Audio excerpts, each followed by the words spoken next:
본문 성구 요한계시록 16장 12절. 또 여섯째가 그 대접을 큰 강 유브라데에 쏟음에 강물이 말라서 동방에서 오는 왕들의 길이 예비되더라.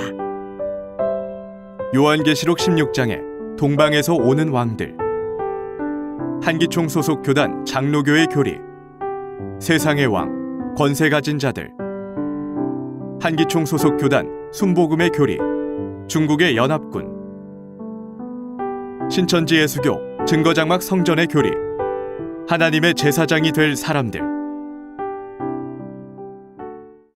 반갑습니다. 저는 신천지 예수교 강사 이영노입니다. 오늘 이 시간에는 계시록 16장 12절에 동방에서 오는 왕들에 대하여 알아보겠습니다. 여러분들은 이 내용에 대해서 들어보셨습니까?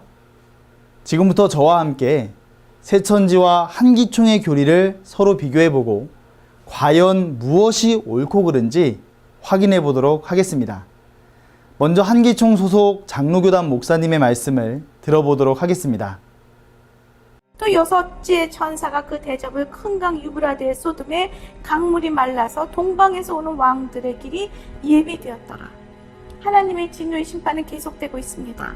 그러나 짐승나라야 세상에 속한 사람들은 회개하지 않고 여전히 하나님을 원망하고 비난하고 있는데요. 또한 동방에서 세상 왕들이 하나님을 대적하려고 몰려들고 있다 기록되고 있습니다.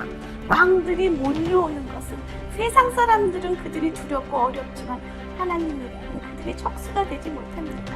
대적할 대상이 되지 못한다는 것이죠.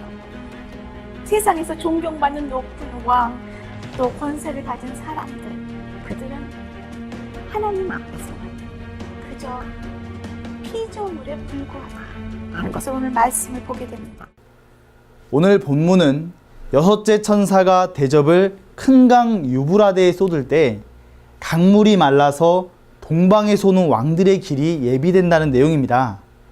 한기총 소속 장로교회 목사님께서는 동방에서 오는 왕들을 세상 왕이요 권세를 가진 자들이라고 주장하시며 그들은 하나님을 대적하는 자라고 말씀하십니다.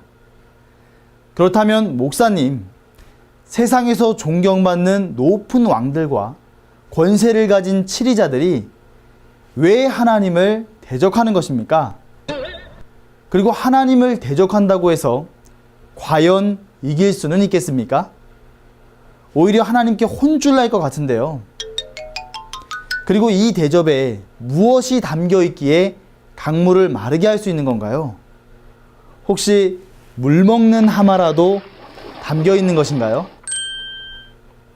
더욱이 오늘날은 과학이 굉장히 발전한 시대입니다. 굳이 왕들이 걸어서 강을 건너야 할 이유가 있을까요?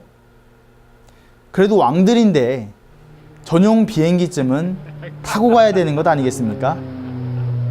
자, 이번에는 한기총 소속 순복음 교단 목사님의 설교 말씀도 들어보겠습니다. 또 여섯째가 그 대접을 큰 유브라데에 쏟음에 강물이 말라 동방에서 오는 왕들의 길이 예비되더라. 하나님의 심판이 저 그리스도의 보좌에 임하며 저 그리스도의 보좌가 캄캄해졌습니다. 그들이 세력이 약해지자 이때라고 생각하고 동방의 왕들이 쳐들어오는 겁니다. 이 동방의 왕을 쳐들어왔다는 것은 동방의 구라파를 공략할 수 있는 주세력은 중국입니다. 중국 중심으로 해서 틀림없이 일본, 한국, 그 다음에는 뭐 인도니 이런 동남아 여러 나라가 연합해가지고서 구라파 공격에 나갑니다. 한기총 소속 순복음 교단의 목사님은 본문에 대해 중국을 중심으로 한국, 일본, 인도, 동남아 일대가 동방의 왕들이며 이들이 유럽 적그리스도에 대한 심판을 베푼다고 합니다. 혹시 목사님께서는 동방을 동양으로 생각해서 중국이라고 이야기하신 것 같은데요. 그러면 중국의 동쪽에 있는 우리나라는 동동방인가요? 지리적으로 동쪽만 찾아가다 보면 지구는 둥그니까 이러다가 온 세상 어린이 다 만나고 오겠는데요. 성경 어디에도 동방이 중국이라는 말은 없습니다. 동방이 틀림없는 중국이라는 목사님의 주장은 틀림없는 거짓말입니다. 더욱이 요한계시록의 전쟁은 육적인 전쟁이 아닙니다. 에베소서 6장 10절 이하에 본 바 우리의 싸움은 혈과 육에 대한 싸움이 아닌 악한 영들과의 전쟁인 영적 전쟁인 것입니다. 이러한 전쟁을 육적인 전쟁이라고 주장하는 것도 명백한 자의적 해석이요 거짓말입니다. 장로교단 목사님은 동방의 왕들을 하나님과 대적하는 세상의 왕으로 말하고 있고, 순복음교단의 목사님은 동방의 왕들을 유럽 적그리스도와 싸우는 중국 연합군으로 말하고 있습니다. 다 같은 한기총 소속 목사님들인데 왜 주장하는 것이 서로 다르십니까? 두 교단의 주장이 서로 다르니 혹 장로교단에서 순복음교단으로 옮기신 성도님들은 엄청 헷갈릴 것 같습니다. 하나님도 한 분이시고 성경도 하나이니 하나님의 뜻도 하나여야 하지 않겠습니까? 이들은 계시록의 사건이 이루어질 때 현장에서 보고 들은 것이 없기 때문에 자기 멋대로 자의적 해석을 내놓는 것입니다. 그러나 새천지 약속의 목자 이긴 자는 성경대로 펼쳐진 책을 받아먹고 증거하는 참 증인이므로 이 보고 들은 자의 증거가 가장 확실합니다. 하나님께서는 천국의 비밀을 비유로 감춰두셨는데요.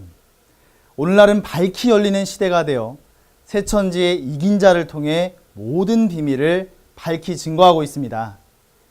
그렇다면 본문의 동방은 어디이며 동방에서 오는 왕들은 누구인지 성경을 통한 새천지의 바른 증거를 알아보도록 하겠습니다. 주 재림 때의 사건이 기록되어 있는 요한계시록은 배도의 일과 멸망의 일과 구원의 일을 기록하고 있습니다. 계시록 1장에는 주의 길을 예비하는 7 금초대 장막 성전이 출현합니다. 그러나 이들은 요한계시록 2, 3장에서 본 바 하나님과의 언약을 어김으로 배도하게 되고, 그로 인해 계시록 13장에서 장막 성전에 올라온 멸망자 짐승들과의 전쟁에서 패하여 사로잡히게 됩니다. 그러나 계시록 12장에서는 불변의 믿음을 가진 이긴 자와 그 형제들이 어린 양의 피와 증거하는 말로 싸워 이기게 됩니다. 그리고 계시록 12장의 이긴 자들로 계시록 15장에서는 증거 장막 성전이 열리게 됩니다. 하나님께서는 이 이긴 자들을 진노의 대접 삼아 오늘 본문인 계시록 16장에서 배도자들과 멸망자들을 심판하게 됩니다. 계시록 16장에는 총 7개의 대접이 쏟아지는데요. 그중 오늘 보시는 내용은 6째 대접을 유브라데에 쏟을 때 나타나는 재앙의 내용입니다. 유브라데는 본래 아담 때 동방의 에덴 동산에서 흘러나온 4강 중 하나인데요. 본문의 유브라데는 에덴 동산이 뱀에게 미혹되어 사단의 소속이 된 창세기 때의 사건을 빙자한 영적인 의미를 가지고 있습니다. 그렇다면 6째 진노의 대접을 유브라데 강에 쏟으니 강물이 말랐다는 것은 무엇일까요? 신명기 32장 2절에서 보니 물은 말씀을 의미하고 물이 흐르는 강은 말씀을 전하는 제자들과 전도자들의 마음을 의미합니다. 그러므로 본문에 심판받은 큰 강 유브라데는 사단에게 속하여 성도들을 미혹하고 거짓말을 전하는 멸망자들을 말하는 것입니다. 따라서 6째 진노의 대접을 유브라데 강에 쏟으니 그 강물이 말랐다는 것은 진노의 말씀으로 멸망자들을 심판하니 그들의 주장하는 교리가 비진리임이 드러나 더 이상 사람들의 입에 오르지 않게 된다는 뜻입니다. 이것을 강물이 말랐다라고 말씀하신 것입니다. 그럼 유브라데 강물이 말라서 동방에서 오는 왕들의 길이 예비가 된다는 말은 무슨 뜻일까요? 이 영적인 사건은 모세 때 애굽왕 바로 아래서 고역의 생활을 하던 이스라엘 백성들을 위해 하나님께서 홍해 바다를 말리시고 신을 신고 건너게 하신 것과 같다고 말할 수 있습니다. 동방은 해가 돋는 곳을 말하는데요. 비유 안에는 하나님이시며 영적인 해가 돋는 동방은 봉함된 말씀이 계시되어 온 천하에 선포되는 곳으로서 다시 말해 하나님의 역사가 시작되는 곳을 가리키는 것입니다. 그곳이 서양이든 동양이든 감추어진 하나님의 말씀이 계시되어 선포가 되면 바로 그곳이 본문에 해 돋는 동방이 되는 것입니다. 그리고 이 동방에서 오는 왕들은 계시의 말씀을 길삼아 나오게 되는 것입니다. 그럼 동방에서 오는 왕들은 누구일까요? 본문에서 여섯째 진노의 대접이 유브라데 강에 쏟아져 유브라데 강물과 같은 거짓 목자들의 교리가 비진리로 드러나게 됩니다. 이때 사로잡고 있던 멸망자들에게서 벗어나 하나님의 증거의 말씀을 길삼아 진리의 성읍 신천지로 나아오는 자들을 가리키는 것입니다. 이들은 대통령과 같은 세상 치리자가 아니라 베드로전서 2장 9절에 말씀하신 것처럼 왕 같은 하나님의 제사장이 될 사람들입니다. 오늘 말씀을 정리해 보겠습니다. 한기총 소속 장로교단 목사님은 동방의 왕들을 하나님을 대적하는 세상의 왕이라 말하고, 순복음교단 목사님은 동방의 왕들을 중국의 연합군이라고 말하고 있습니다. 그러나 새천지의 바른 증거는 동방에서 오는 왕들은 하나님의 역사가 시작되는 곳에서 나오는 하나님의 제사장이 될 사람들을 말하는 것입니다. 하나님의 제사장이 될 사람들을 하나님을 대적하는 세상 왕들과 세상 군대로 주장하는 것은 성경을 전혀 이해하지 못하신 것 같습니다. 이러한 거짓말은 마귀의 씨요, 사람의 영혼을 죽이는 선악과요, 음행의 포도주인 것입니다. 현재 한기총 소속 성도 수는 급감하고 있는 반면 새천지로는 많은 사람들이 몰려오고 있습니다.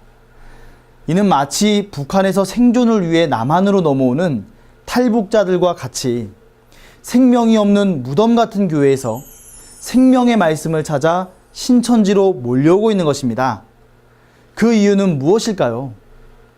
교회에 진리가 없이 거짓말뿐이니 성도님들이 먹어야 할 생명의 말씀이 없기 때문입니다. 한기총 소속 목사님에게서 이러한 거짓말이 나오는 이유는 무엇이겠습니까? 이는 목사님이 나온 신학교에 말씀이 없기 때문입니다. 신학교에 말씀이 없는 것은 말씀의 본체이신 성령이 없기 때문이요, 그 결과 목사님으로부터 성도들까지 말씀이 없는 것입니다. 그러므로 오늘날 종교 세상까지 거짓말이 난무하고 부패하게 된 것입니다. 이러한 거짓말을 가르치는 한기총 소속 목사님들이 종교 방송국에서까지 가르치고 방송하고 있으니 이것이 어찌 종교 방송국이라고 할 수가 있겠습니까? 이러한 거짓 방송은 세상 방송국보다도 못한 것입니다. 이러한 거짓말을 퍼뜨리는 부패된 방송국과 한기총은 반드시 없어져야 합니다. 요한복음 8장 44절에 보니 사단이 들어쓰는 사단의 목자는 거짓말을 하게 됩니다.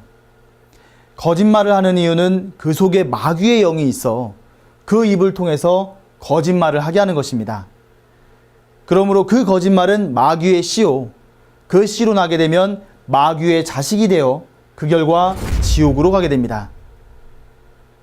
하지만 하나님의 참 목자이신 예수님은 요한복음 14장 24절 말씀에 너희의 듣는 말은 내 말이 아니요 나를 보내신 아버지의 말씀이라 하신 것처럼 예수님의 말씀은 예수님 안에 계신 하나님의 진리의 말씀이었습니다. 이처럼 오늘날 새천지의 약속한 목자도 계시록 10장에서 계시의 말씀을 받으셨기에 성경 66권 인류 최고의 진리를 증거하실 수 있습니다. 새천지의 약속한 목자를 만나서 진리의 말씀을 듣고 하나님의 씨로 거듭나게 되면 하나님의 자녀가 되어 천국으로 가게 됩니다. 이 두 가지의 가르침의 결과는 마태복음 13장의 말씀과 같이 두 가지 씨의 결과와 같습니다. 하나님의 씨로 나서 하나님의 자녀가 되면 추수되어 천국에 이르고, 마귀의 씨로 나서 마귀의 자식이 되면 단으로 묶이게 되고 지옥에 가서 세세토록 고난을 받게 됩니다.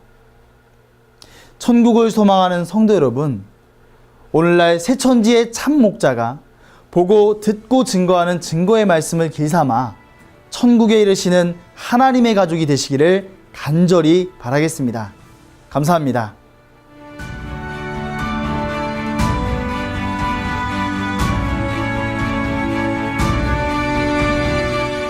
바른 증거를 한 것은 오직 성도들의 성경 지식과 올바른 신앙을 위한 것입니다. 주석 및 자의적 해설은 증거물이 없고 계시는 증거할 실상이 있습니다. 판단 기준은 성경 말씀에 입각해야 합니다.